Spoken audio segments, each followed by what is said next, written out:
El cine siempre ha sido para mí un espectáculo muy divertido. Con muy divertido quiero decir que me ha hecho pensar mucho y sentir cosas muy agradables. No solo muy divertido con el cine de comedia o con el cine cómico, sino que un gran tragedión, un gran drama me ha hecho divertirme de la misma manera.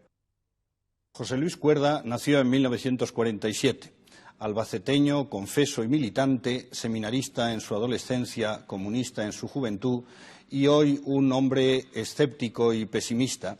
Es, sin embargo, uno de los directores españoles más reputados por su muy peculiar sentido del humor, por su capacidad de distorsionar la realidad e introducir en ella el absurdo y por sus diálogos divertidos, brillantes y surreales. Cineasta todoterreno, José Luis Cuerda se mueve con igual facilidad en sus comedias costumbristas, ácidas y críticas, como Pares y Nones o Tocando Fondo, en aquellas otras reconstrucciones de pueblos entrañables entre arcaicos y futuribles, y como en Total, Amanece que no es poco y Así en el cielo como en la tierra, y también en los melodramas descarnados como El túnel, adaptación de la novela de Ernesto Sábato, La viuda del capitán Estrada o Mala racha. José Luis Cuerda obtuvo su mayor éxito personal tanto de público como de crítica con la adaptación de la novela de Fernández Flórez El bosque animado, que había escrito Rafael Azcona y que produjo Eduardo Ducay en 1987. La película ganó 5 Goyas, ninguno de ellos para el mejor director, mira tú por dónde. José Luis Cuerda ha hecho películas como La marrana, en donde intentó colocar en el descubrimiento de América a una cerda extremeña conducida por Alfredo Landa y Resines. Cuerda es un excelente muñidor de repartos y un muy buen director de actores. Se nota que esto es lo que más le gusta en sus películas y trabaja con mucha comodidad con su habitual compañía de comedias.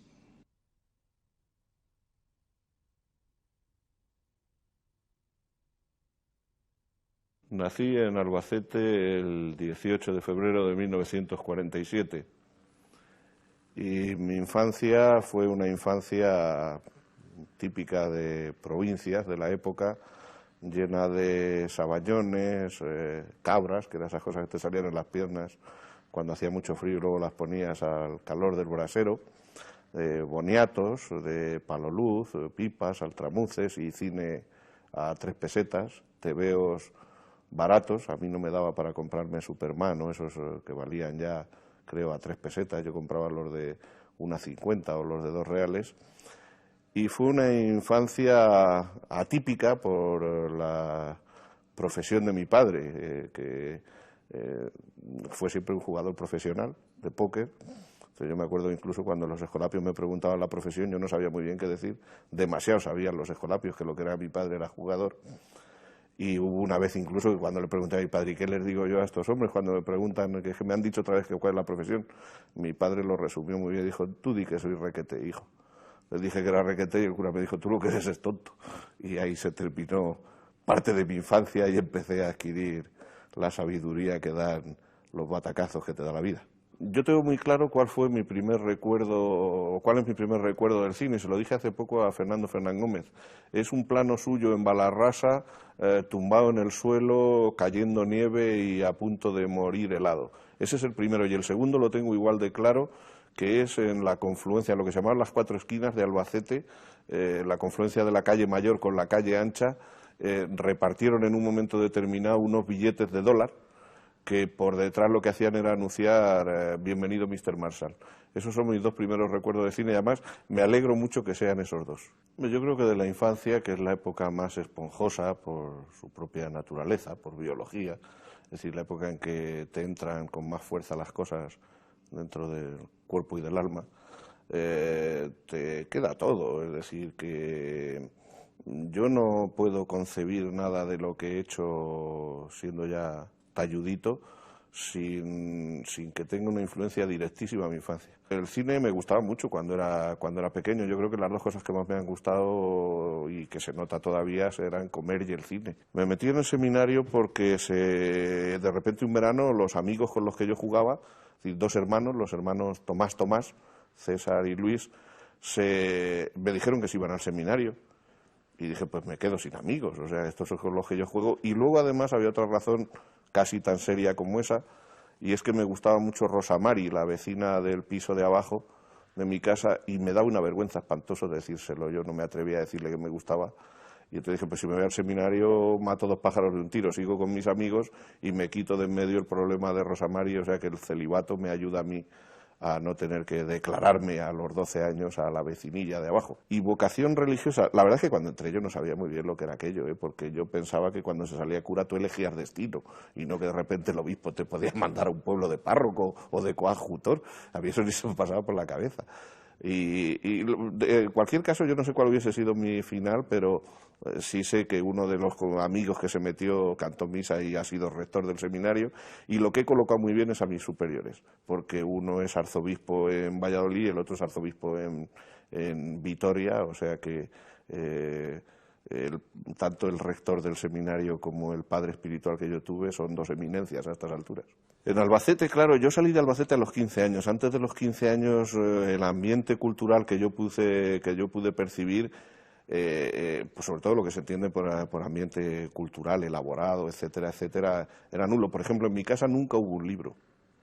En lo que es mi casa, en la casa de los Cuerdas, nunca hubo un libro, hasta que a mi padre, no sé por qué, se le ocurrió comprar una novela de Emilio Romero que se llamaba La paz empieza nunca, me parece, y que la metieron en un cajón para que no la leyésemos porque era fuerte. Y mi primera lectura, me acuerdo divinamente, fue a los 7 años, o a los 6 y medio, y tuve una pleuresía que me tuvo un año en la cama, y mi padre me llevó la colección completa del Coyote, que la sacó del casino, de la biblioteca, y me leí El Coyote de un tirón. Esa fue mi primera lectura.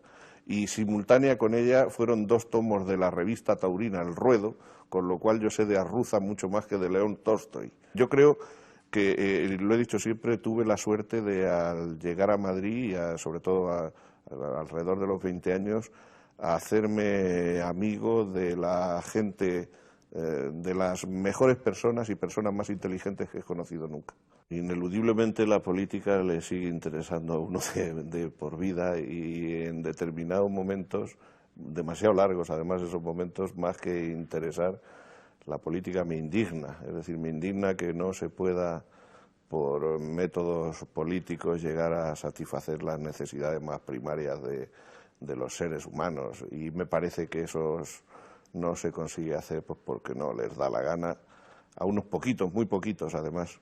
Me parece indignante el mundo en el que estamos viviendo, me parece indignante que se nos haya vendido la burra del fracaso del comunismo, del socialismo real, y que desde luego nadie nos haya podido justificar ni nos vaya a poder justificar nunca dónde está el éxito del capitalismo. Yo no sé si está en Angola. O sea, en el tercer mundo el éxito del capitalismo desde luego es radical y floreciente. Me parece una desvergüenza mundial.